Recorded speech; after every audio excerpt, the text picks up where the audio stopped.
Jai Baba to you all. We apologize for not being there in person. But the second best we can do is send this recording to you, thanks to Naman, who's doing the recording, from Upper Mehrabad. We're sitting, as you could see, next to Baba's Gadi, under the tin shed. And, well, a few days back, Gopi was asked to share his Baba story by the Bombay Baba Group. I think Sam Patel was the interviewer. It was on Zoom. And Gopi said, well, you know, Sam, I'm a good singer, but I'm not a good talker. Well, neither am I a good singer or a good talker.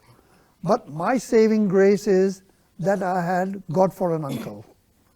So let me say from my childhood, my father was Baba's younger brother, Adi, and I was born in Ahmednagar and spent the first 13 years of my life here before at the age of 13 I went to England. So during those first 13 years, Baba was that. He was my uncle. Okay, he's God, but you know, for me he was my uncle. So my childhood interaction with Baba was on those lines as an uncle. I didn't have many opportunities to spend time with Baba or visit him, but one of the childhood memories of meeting Baba was actually right here, under the tin shed here. And this happened in 1954 during the Sahawas program. As you know, Baba had invited some of the Western men to attend the program, to be here.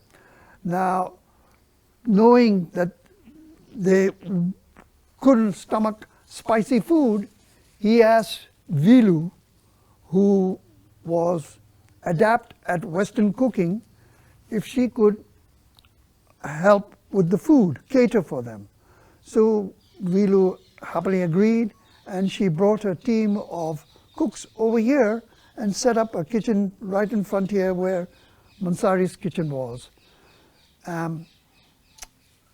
From time to time, Vilu herself would come here to supervise and see how things were going. And we'd be back from school. When I say we, that's myself and Vilu's younger daughter, Franny, who was born just 2 months before I was. And Vilu brought us up like twins. So she would bring us along. So of course, as soon as we arrived, of course, there was a crowd here. We'd run here and there. But first, we were told, of course, to firstly go and greet Baba. So we'd run to Baba wherever he was, get a hug from him, and then we'd be on our own, playing around, playing with a ball, 7 tiles, or, you know, making mischief, whatever. Well, on this one occasion, though, when we came here, to my amazement, I saw Baba playing table tennis. The table tennis table was right here under the tin shed.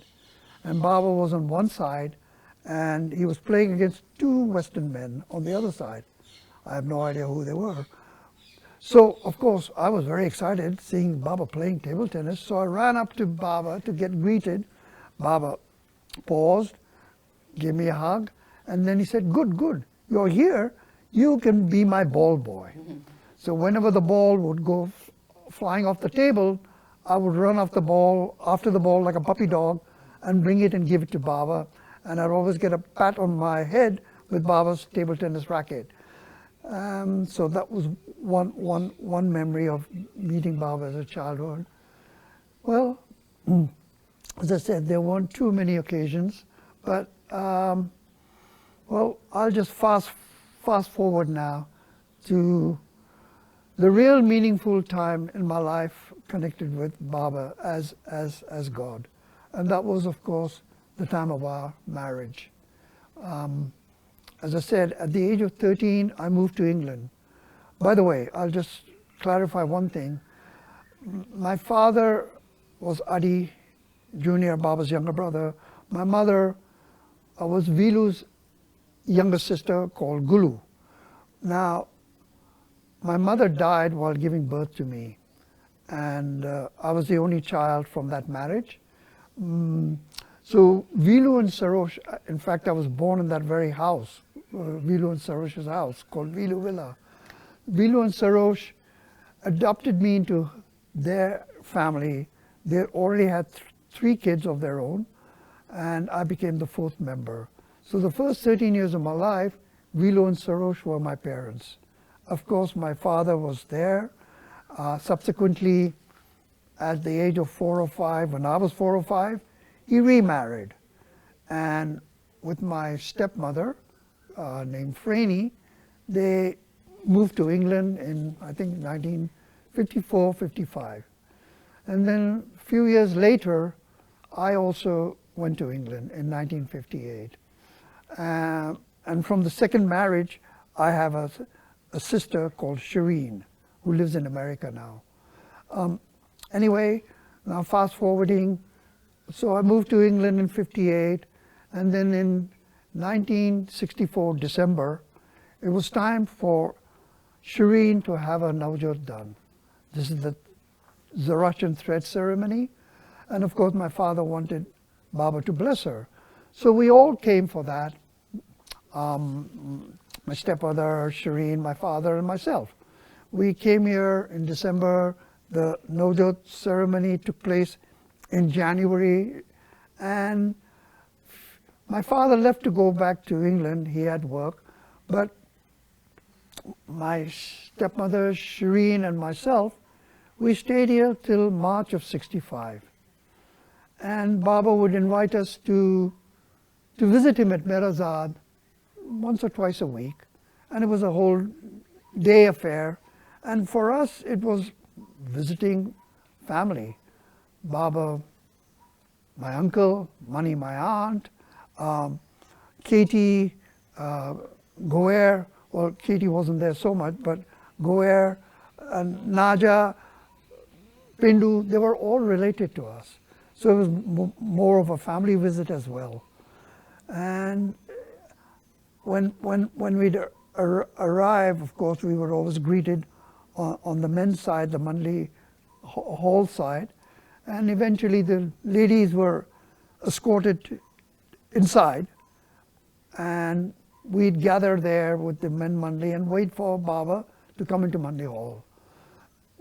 As soon as Baba would come and be seated, we would get a chance to greet him, embrace him, and then I along with the rest of the Manli, except a few like Erich or Bao, who would be reading something out to Baba, would be close by to Baba. I would sit facing Baba against the wall, the opposite wall, and I would be more of a spectator.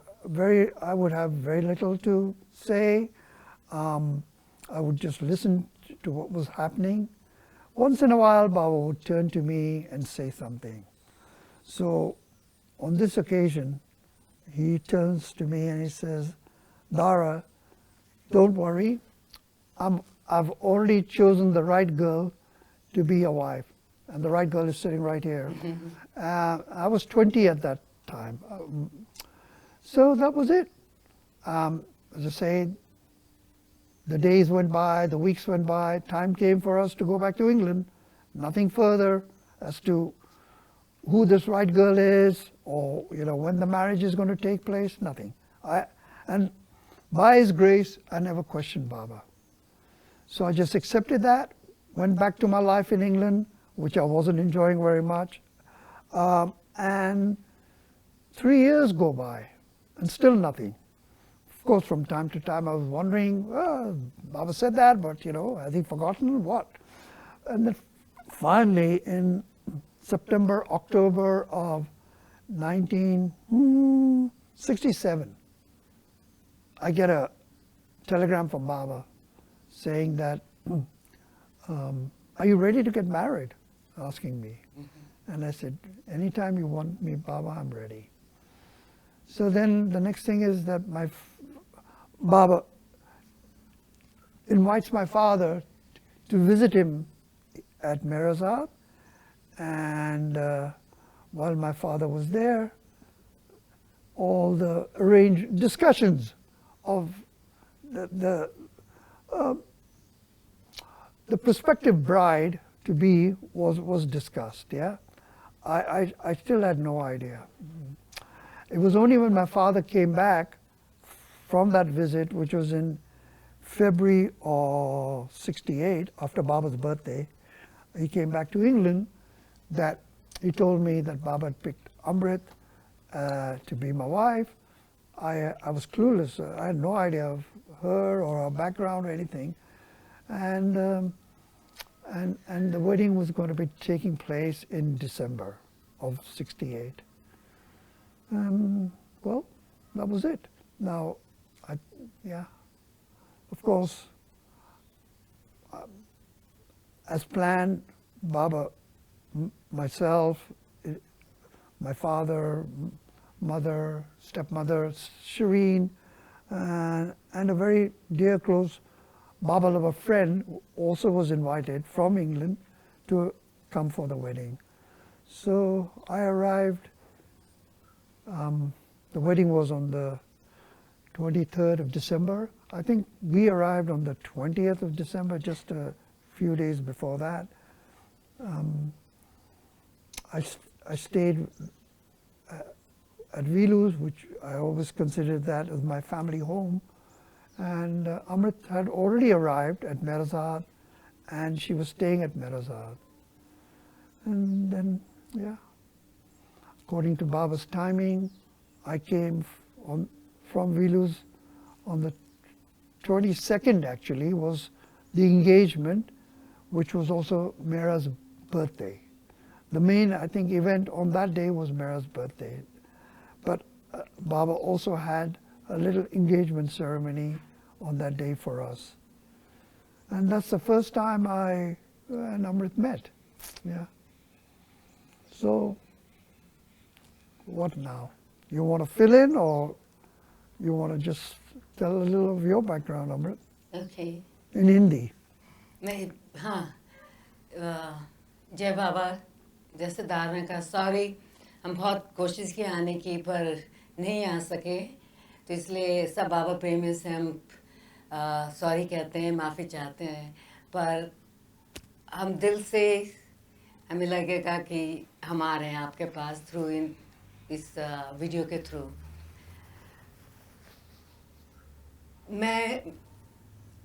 मेरे पिताजी का नाम शत्रुघ्न कुमार था, अब नहीं है, वो बाबा के पास है।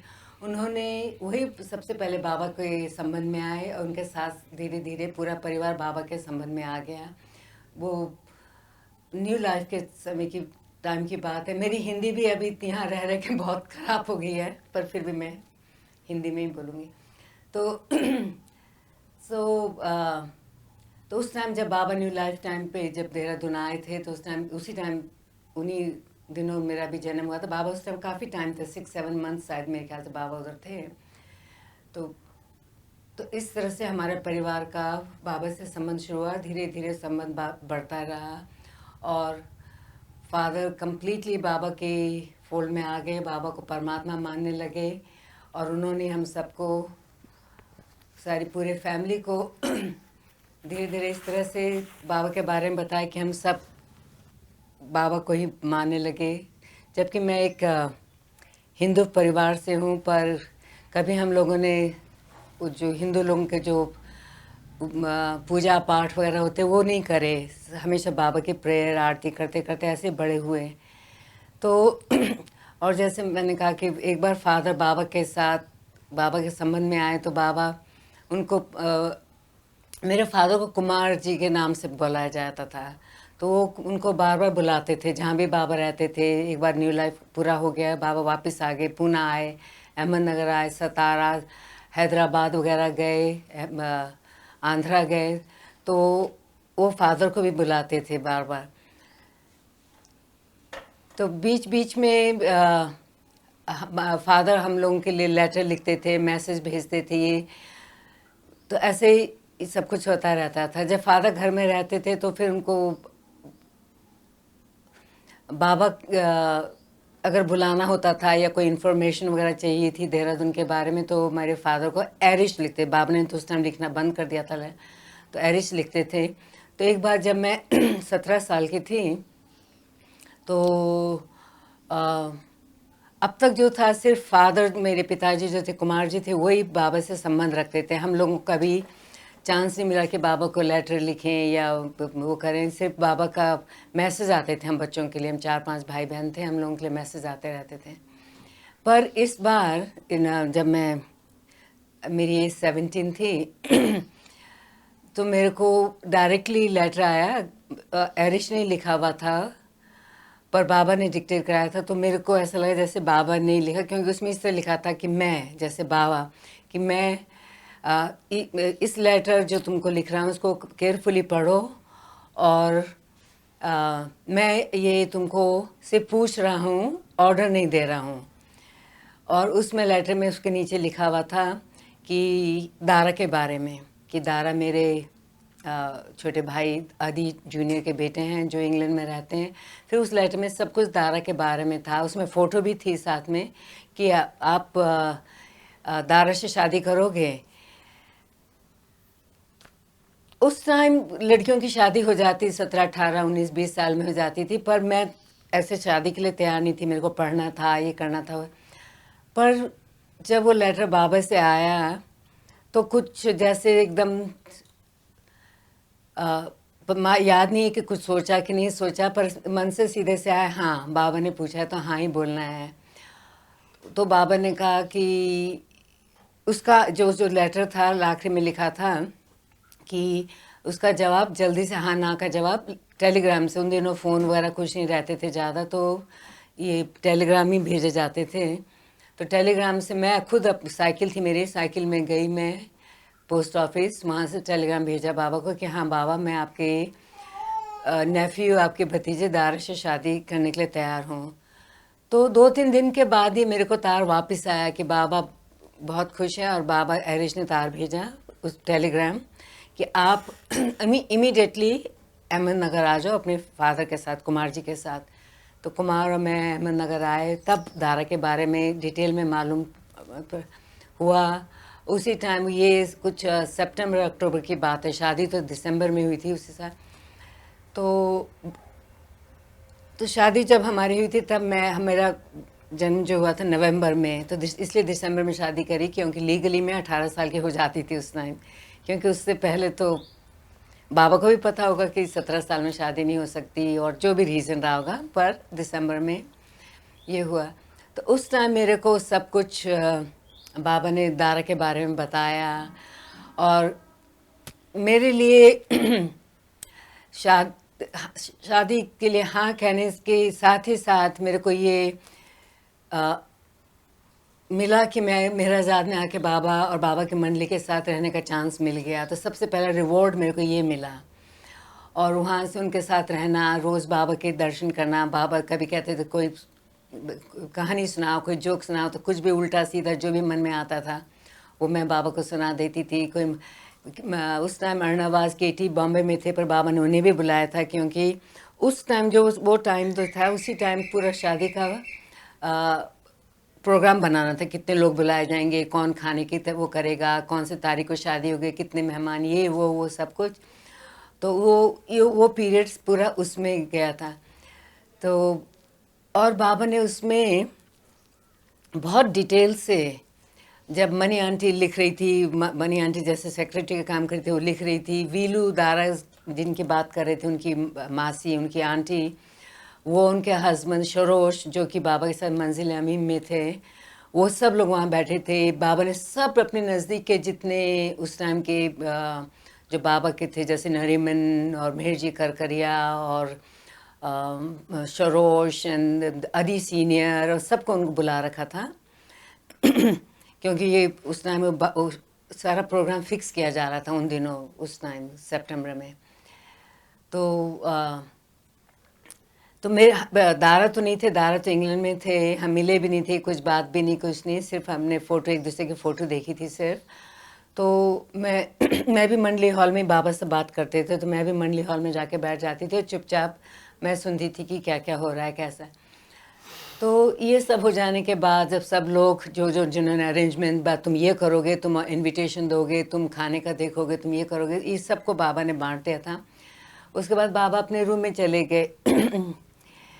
ये जो था 68 की है, 69 जनवरी में इन्हें बाबा ने शरीर त्याग दिया था। He dropped his body. So बाबा की फिजिकली बाबा देखने में तो बिल्कुल एकदम स्ट्रांग लगते थे, बहुत खूबसूरत, बहुत रेडियंट, ग्लो, ये उनके जेस्चर, एवरीथिंग वाज फाइन। पर जब रूम में आते थे तो एकदम बिल्कुल जैसे कोई बूढ़ा इंसान जो थक गया होगा, उस तरह बाबा का शरीर हो जाता था उसके लिए।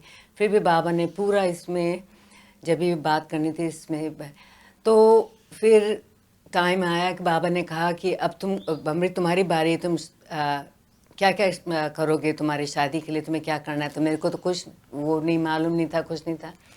तो बाबा ने अर्णवास को कहा कि अमृत को बॉम्बे लेके जाओ अपने साथ, वहाँ उनकी शॉपिंग करो, साड़ियाँ वगैरह जो भी ये वो। हाँ, एक सबसे बड़ी बात बाबा ने कही थी उस टाइम कि अमृत के, अमृत मेरा नाम, अमृत के माता पिता इस शादी में एक भी पैसा खर्च नहीं करेंगे। इतना तक कि जब घर से वो देहरादून से वापस शादी के लिए आएगी दिसंबर में, वो ट्रेन का जो उसमें ट्रेन में जाते थे उसका खर्चा भी बाबा देंगे, शादी का पूरा खर्चा भी बाबा और मन लिखित इसकी होगा। मेरे को कोई ज्वेलरी वगैरह कुछ भी मेरे परिवार से कुछ नहीं मिलेगा मेरे को, तो सब ये बाबा। तो मैं इसलिए बार बार जब सोचती हूँ कि मैं कितने भाग्यशाली, ये नाम अमृत मेरे को मेहरा मनी ने बाबा की इजाज़त लेके मेरे को इनाम दिया था। उसके बाद मेरी शादी अरेंज करी, और अब शादी का खर्चा वगैरह माँ बाप करते हैं, वो भी सारा पूरा मेरा मनी बाबा इन लोगों ने सब ने कर रहे हैं। तो उसके लिए हाँ, तो कि अब क्या क्या करने का, तो कि हाँ कि तो हम रूम में थे, मेरा मनी, अर्णवास, हम लोग बाबा के रूम में थे। बाबा लेटे हुए थे, कम बैठते थे, ज़्यादातर लेटते थे उसमें अपने बेड में। तो कि हाँ, तो अर्णवास के साथ जा रही है तो साड़ी खरीदी, कौन से रंग की साड़ी खरीदेगी। तो मेरे को एकदम एकदम ख्याल आया कि मैंने तो सोचा भी नहीं है क्या। तो मैंने कहा बाबा मैं हिंदू परिवार से हूँ, हमारे उधर मेरी बहनों की शादी हुई, वो तो सब ब्राइट कलर पहनते हैं, कुछ red, gold, this that other पहनते हैं। एंड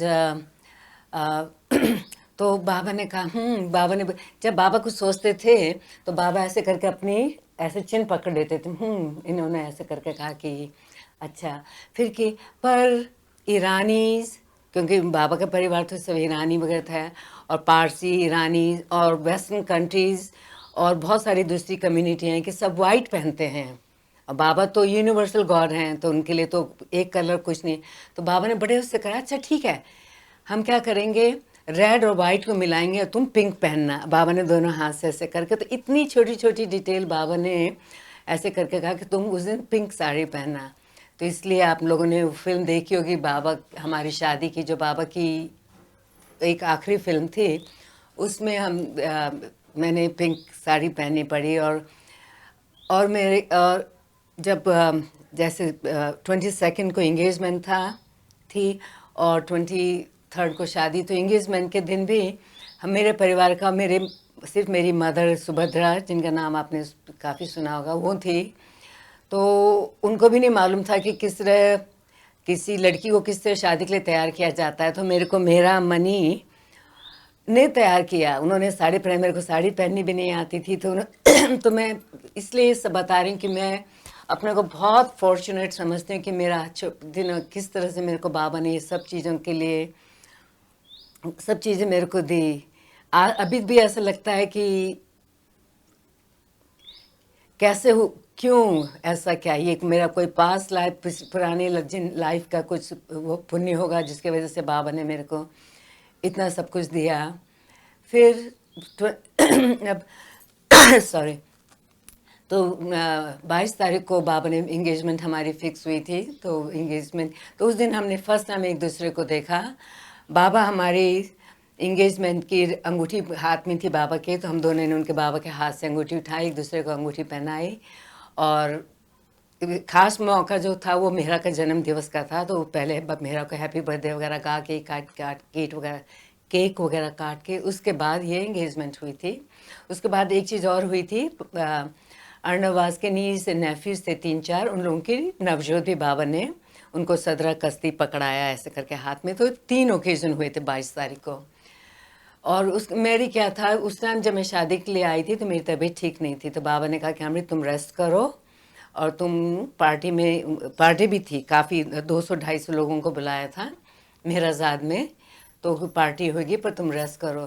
तो मैं रेस्ट कर रही थी, तो थोड़ी देर के बाद अर्णवास दारा को इंट्रोडक्शन करने के लिए लेके आई। दिनों हमारी एंगेजमेंट तो हो चुकी थी पर हमने हेलो भी नहीं बोला था एक दूसरे को। तो आए तो थोड़ी देर तक हम लोगों ने, अर्णवास बैठी रही, हम तीनों ने थोड़ी देर तक बातें करी उसके लिए।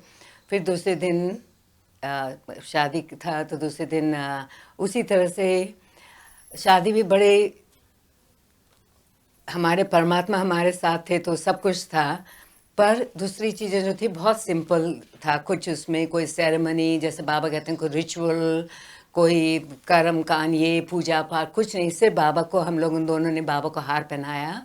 बाबा ने हमारी शादी की अंगूठियाँ हाथ में ले रखी थी, हमने उनके हाथ से उठाई, एक दूसरे को पहनाई। और हाँ, इतना एक चीज़ हुई थी कि बाबा ने कहा कि अब तुम एक दूसरे को भी हार पहनाओ। तो हम लोगों ने तो कुछ तैयारी नहीं करी थी, सब तैयारी मंडली ने करी थी। तो उनको भी नहीं मालूम था कि लड़का लड़की जो होते हैं ब्राइड ग्रूम एक दूसरे को हार भी पहना, फूलों का हार पहनाते हैं। तो अगेन हमारा इतना अच्छा लक था कि बाबा ने कहा नहीं नहीं ठीक है। जो मेहमान लोग आ रखे थे सब बाबा को फूल हार वगैरह चढ़ा रहे थे, तो बाबा पहन नहीं रहे थे, हाथ लगाते थे और उनके चरणों के पास, उनके पैरों के पास वो फूल रख दिए जाते। तो बाबा ने कहा ठीक, यहाँ से 2 हार उठाओ। तो बाबा के हम लोगों ने 2 हार उठाए और एक दूसरे को हार पहनाया। तो हमारा इतना बड़ा सौभाग्य था कि हमको एक दूसरे को माला पहनाने के लिए भी बाबा का ऊपर मिला।